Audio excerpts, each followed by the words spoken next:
country more here, and my tomatoes are not doing well this season, and it has nothing to do with fertilizing or watering. So let's go and I'll share with you guys in this video what's really happening with my tomatoes this season, spring 2026. This season may be a very challenging, but it can also be a very rewarding season for tomato gardeners here in Central Florida. So let me take you guys down a bit closer on these tomatoes. There you can see we have some green tomatoes. These are the Husky Cherry Red. I got these at the big box store. And I'm getting fruit from them, not as much as I would normally get through my spring harvest. So we had a very late cold winter, and also with that winter we had a few early frosts in spring that could damage tomatoes and other softer plants that aren't used to the cold or don't like the cold that much. So it's a setback for us here in Central Florida, and trust me, those frosts will damage most of your tomato seedlings. So if you're not a gardener that takes your tomato seedlings indoor, you may have gotten some damage from the frost that we had in early spring here. And even though we're getting all these frosts in early spring in the garden here, it is still warmer than normal for us springtime here in Florida, even though we're having all those temperatures fluctuation. So it's a bit challenging with tomato for me in the garden this garden season. Can't talk for much gardeners here in Central Florida, but I know I'm feeling it. I'm not getting that result that I normally get during my spring months. Here we have some larger tomato on this side. This is a different variety. Even though we're having higher than normal temperatures here at this time of year in Central Florida, these tomatoes are coming, but it can be dangerous. And whilst the warm temperatures does boost growth in your tomatoes, it also causes a rapid heat change or warmer change into a summer-like climate. And a rapid transition from spring to summer can also cause fruit to shut down in your tomato plants. So if the time eats up too fast on these plants, yes, you'll get a lot of leafy growth.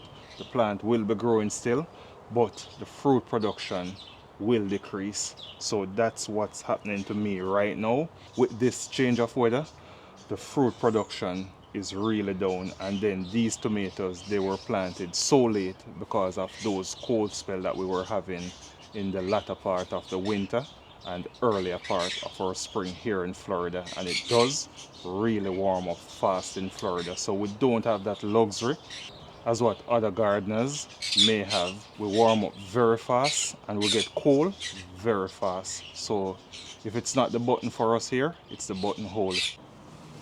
Even down here I have some more tomato plants, and this plant isn't getting enough sunlight. However, it's fruiting a lot. I have a lot of tomatoes on it. But if your tomato plants aren't getting enough sunlight, you may be in for a rough ride in your garden.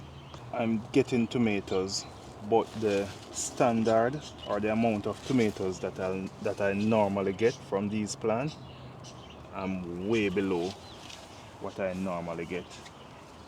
This plant here, I haven't seen any tomatoes on it as yet, and this is a big plant. However, it has some blossom on it. It's blooming, so I'm looking forward to get a few tomatoes from this plant. So it's not all gone, it's not all lost.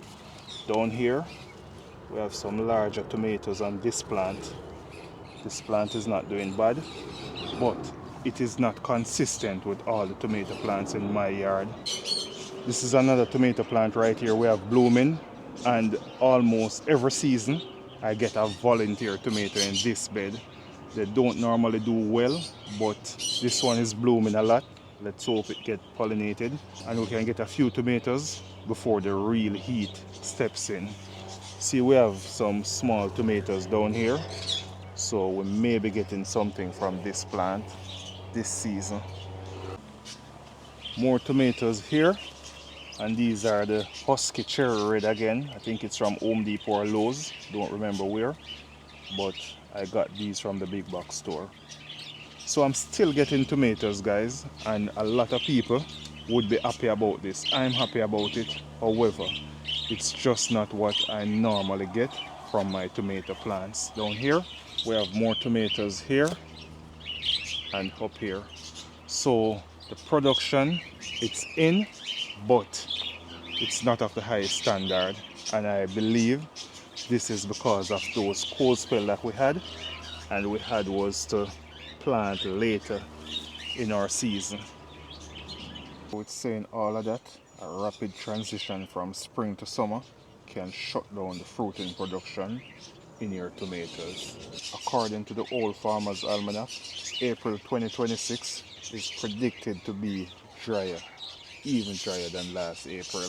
But the Farmer's Almanac is also predicting that we'll be returning to regular rainfall May of 2026. So let's see what happens. By then we'll be warming up, going into summer-like temperatures, but we still can get tomatoes from our plants. So potentially we should be getting consistent irrigation from the heavens here in the month of May in Central Florida. So we may be in for a bit of luck. With all of these ups and downs, most tomatoes are going to take maybe from about 60 to 100 days to reach harvest from transplant. If you're going to be starting your tomatoes from seed, they will take maybe 3 to 4 months from seed to harvest. And you also have like these cherry tomatoes that are going to take a bit less time. So we have these cherry tomatoes here. These are not the Everglades tomato. These are just some regular cherry tomatoes from the big box store. But these will take a shorter time to come to maturity than those original full-size tomatoes that we're used to. So that's gonna be it from Country Mora. God bless you all. See you in the next one. Happy gardening and cheers.